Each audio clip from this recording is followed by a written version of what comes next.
अमेरिकेचे संरक्षण सचिव पीट हेग्सेथ यांनी भारताला पाठिंबा दर्शवलाय। संरक्षण मंत्री राजनाथ सिंह यांच्याशी अमेरिकेचे संरक्षण सचिव पीट हेग्सेथ यांनी संवाद साधला आणि यावेळेला अमेरिका भारतासोबत असून स्वतःच्या बचावासाठी भारताच्या अधिकाराला अमेरिका पूर्ण पाठिंबा देतेय असं पीट हेग्सेथ यांनी म्हटलंय। राजनाथ सिंह यांनी पाकिस्तानचा दहशतवादी संघटनांना समर्थन, प्रशिक्षण आणि निधी देण्याचा इतिहास असल्याचं सांगितलंय।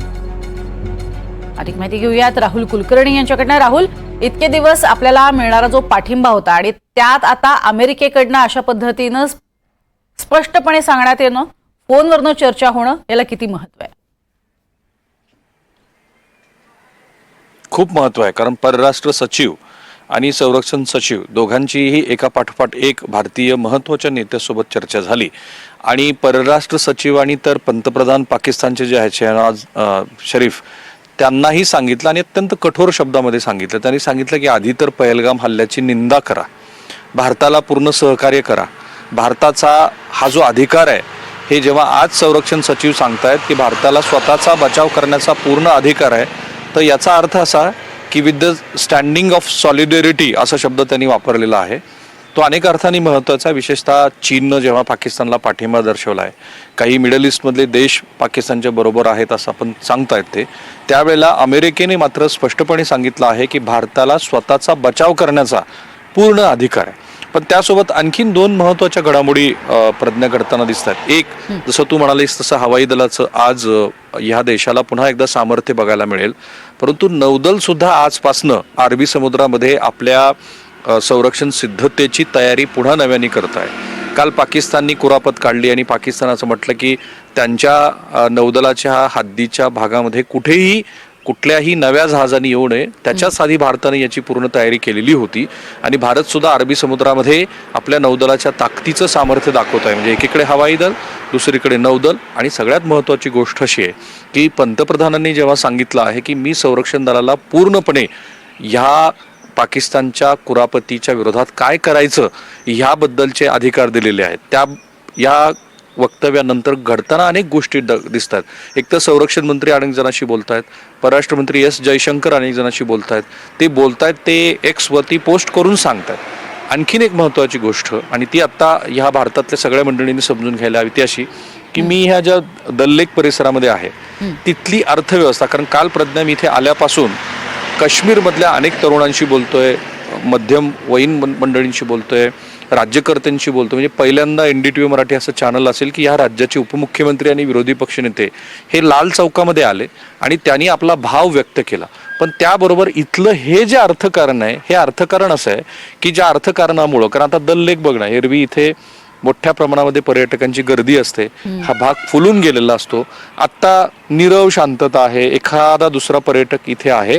ही गोष्ट भारताच्या या अर्थाने, म्हणजे असं घडायलाच नको होतं, पण या अर्थाने पथ्यावरती पडली आहे की इथल्या तरुणापासून ते वयोवृद्धापर्यंत, मध्यमवयीन असलेल्या माणसापासून ते सर्वपक्षीय राजकीय नेत्यापर्यंत प्रत्येक जण पाकिस्तानला धडा शिकवा असं म्हणतात। आणि हे प्रज्ञा फार महत्वाचं आहे। मी गेली 12 वर्ष काश्मीरमध्ये येतो आहे, मला अशा पद्धतीचा सूर कधीही दिसला नव्हता की आमची ही जी अर्थव्यवस्था तुम्ही अडचणीत आणली आहे, त्या अर्थव्यवस्थेला बाधा आणण्याचा जो पाकिस्तानचा प्रयत्न आहे त्याला तुम्ही धडा शिकवा। एका सुरात लोक बोलतायत आणि लाल चौकामध्ये 370 आर्टिकल रद्द झालं तेव्हाची स्थिती जी मी स्वतः अनुभवली, ती कालची स्थिती पूर्ण वेगळी आहे। म्हणजे सीमावर्ती भागातले असलेले सगळे नागरिक जे एरवी दहशतवाद्यांच्या भीतीला बळी पडायचे, ते आता भीत नाहीये। ते असं म्हणतात की भारतानं योग्य ती कारवाई करावी, आमचा त्यांना पाठिंबा आहे आणि ती कारवाई करत असताना ऑल आउट करा। पुन्हा पुन्हा आमच्या भारताबरोबर असलेल्या संबंधाबद्दल पुन्हा पुन्हा प्रश्न विचारू नका। म्हणजे अमेरिका, नौदल, हवाई दल आणि काश्मीरचे नागरिक हे सगळे भारताच्या बरोबर आहेत। आणि बघतोय आपण की काहीतरी अशा घडामोडी घडतात की ज्यामुळे पाकिस्तान चिंतित आहे। रात्री 2:30 वाजता पाकिस्तानच्या मंत्र्यांना प्रेस कॉन्फरन्स घेऊन सांगावं लागतं की अमुक तासामध्ये भारताकडनं आमच्यावरती हल्ला होऊ शकतो। बऱ्याच घडामोडी घडतात। नक्कीच, पण सगळ्यात महत्त्वाचं राहुल, धास्तावलेला पाकिस्तान वाटेल ते करतोय, बावचळल्यासारखी त्यांची अवस्था आहे आणि म्हणून सलग शस्त्रसंधीचं उल्लंघन करण्याचं काम त्यांनी केलेलं आहे, कुरापती करतायत आणि वारंवार ही भीती त्यांना बसलेली आहे की कधीही भारत हल्ला करेल। तिथल्या लोकांची नेमकी आता सध्याची काय मानसिकता आहे, जर येत्या काळामध्ये अशा स्वरूपाचं युद्ध झालं तर नेमकं काश्मीरींचं म्हणणं काय, कसा धडा शिकवावा असं त्यांना वाटतं?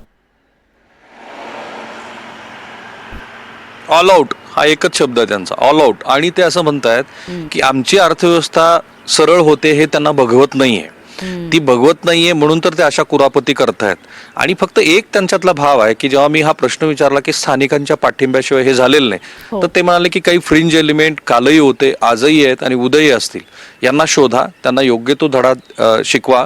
बरं, राजकीय पक्ष सगळे एकत्रित आहेत. मी मगाशी सांगितलं सॉलिडॅरिटी मार्च अनेक ठिकाणी निघाले. आणि प्रज्ञा, मी पुन्हा एकदा सांगतो की लाल चौकामध्ये उभा राहून आम्ही तुमच्या बरोबर आहोत आणि पाकिस्तानला धडा शिकवा अशी भाषा यापूर्वी मी कधी बघितलेली नव्हती.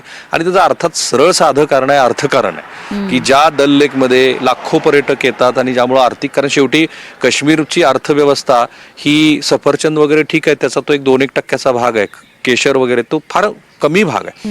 मुख्य भाग आहे तो अर्थव्यवस्थेचा पर्यटन. आणि ह्या भागात येतं कोण पर्यटक, तर अर्थात भारताच्या वेगवेगळ्या भागातून आलेले पर्यटक. पाकिस्तान बावचळला आहे त्याचं कारणच हे होतं की आपण सतत सांगत होतो की कलम 370 हटवल्यानंतर काश्मीर सामान्य होतो आहे, काश्मीरमध्ये अर्थव्यवस्था सुरळीत चालते आहे, काश्मीरचे तरुण, काश्मीरची माणसं ही मुख्य प्रवाहात आलेली आहेत. काश्मीरच्या राजकीय, एका व्यक्तीने तर फार छान सांगितलं आणि जिहादचा अर्थही सांगितला, तो NDTV वरती आपण पुढे बघूच. त्याबरोबरच धर्म म्हणजे काय तेही त्यांनी सांगितलं. आणि त्यांनी सगळ्यात महत्त्वाची गोष्ट सांगितली की कलम 370 हटवण्याबद्दल आजही आमच्या मनात जो काही विरोधाचा भाव असेल तो आहेच, पण ते आम्ही स्वीकारलं. हे कशातनं दिसलं की जेव्हा प्रत्यक्षात मतदानाची प्रक्रिया पार पडली आणि लोकनियुक्त सरकार काश्मीरमध्ये सत्तेवरती आलं. माझ्या मते कुठल्याही धर्म आणि कुठल्याही व्यवस्थेबरोबरच अर्थकारण फार महत्वाचं असतं. आणि त्या अर्थकारणामुळे जम्मू काश्मीरमधला प्रत्येक मनुष्य डिस्पाईट त्याचा जात धर्म काय तो भारताच्या बरोबर उभा आहे. आणि तेच पाकिस्तानला चिंता वाढवणार आहे. आणि म्हणून तर बघा ना, धर्म विचारून त्यांनी पर्यटकाची हत्या केली, जे आपले काही राजकीय नेते म्हणतायत, पण इथल्या प्रत्येक व्यक्तीला माहिती आहे की त्यांनी धर्म विचारला, ते जाणीवपूर्वक केलं. जर संभावित कुठलीही लष्करी कारवाई झाली तर मी खात्रीनं सांगू शकतो की सद्यस्थितीमध्ये इथला प्रत्येक नागरिक हा भारतीय सैन्य दलाच्या बरोबर उभा आहे. एक उदाहरण म्हणून त्यांनी सांगितलं की ज्या पर्यटकांच्या हल्ल्याच्या वेळेला इथला जो तरुण ज्यांनी स्वतःच्या खांद्यावर जखमी पर्यटकांना आणलं, ते एक उदाहरण म्हणून आमच्याकडे पहा असं काश्मीरी सांगतायत. नक्कीच. आणि काश्मीरी म्हणतायतच वारंवार की आमचा पाहुणा आहे प्रत्येक भारतीय, आणि त्यामुळे आम्ही अशा पद्धतीनं हल्ला हा खपवून घेणार नाही. आता कुठे गाडी रुळावर येत होती आणि पाकिस्ताननं या कुरापती काढलेल्या आहेत, ते काही अर्थातच काश्मीरींना पटलेलं नाहीये. खूप खूप धन्यवाद राहुल या संपूर्ण सविस्तर विश्लेषणासाठी.